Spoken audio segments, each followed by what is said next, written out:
Are you a cyberchondriac? When a website is created to help individuals share their illnesses and if they are contagious, it can create some issues. In fact, according to the website sickweather.com, it is a website that is generated in a form of social media to help alert one another when there are sicknesses around and even help pinpoint it on the map. This can show individuals if one is contagious or not and where they are located. This can create many issues. One of the biggest issues can be cyberchondria. Oftentimes, individuals are quick to self-diagnose themselves. In fact, if one gets the website, they may think because they have some magic symptoms as one, they may think they are contagious, can create self-anxiety, or even try to self-medicate themselves. This can be a detrimental issue in healthcare as well as for the individuals themselves. Sickweather.com is a website that uses social media to post illnesses, breaks down the illnesses to where people are located on a map to even the street. People can add any symptoms that they have to the website as well as search any symptoms. The website also notifies the individuals when they enter a sick zone.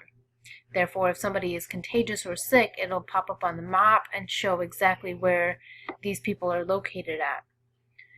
People are able to communicate with each other just like social media to share illnesses and if one is contagious and where. Continuing on the website, I found an article. SickWeather shows a graph of when the flu season is at an all-time high. However, according to the article Understanding a Cyberchondria, 4 out of the 8 people that were in a study showed high anxiety over searching the internet for self-diagnosing. This graph could create parents to want to keep the children out for 2 weeks if they feel like the flu season is at a high during those times. This can decrease the child's learning at the school and can create missed days for no reason at all.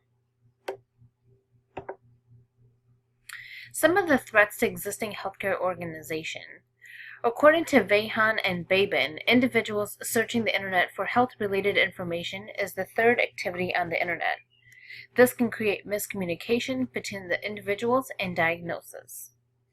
This can create people who are uninsured or live a busy life to opt out of going to the doctor. Now, because of that, this creates the individual to take matters into their own hands as far as medicating themselves. This also creates more behavioral issues due to an individual feeling like they are far more sick than they are. Statistics show that people who search the internet and have a tendency to have more negative emotions and a higher anxiety. Partnering with existing healthcare organizations. Perhaps if sickweather.com could partner with existing healthcare organizations, there could be a benefit out of this. They could implement a doctor to be able to monitor the website for that local area. The doctors would be the only ones that would be able to respond to individuals regarding diagnosis.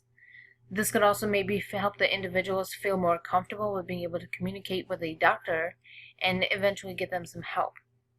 In fact, some believe that the only hope would be the accumulation of a social capital of doctors, nurses, and administration staff who are still willing to offer help.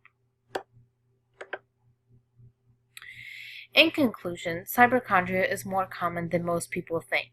In fact, people believe that maybe they are having simple aches and pains and want to look on the internet to determine what the cause of the pain is. However, oftentimes they can spend an average of 15 to 20 minutes looking into this issue and has now created more concern and even more possible anxiety as they continue to click on the possible tabs that makes their diagnosis even more grave.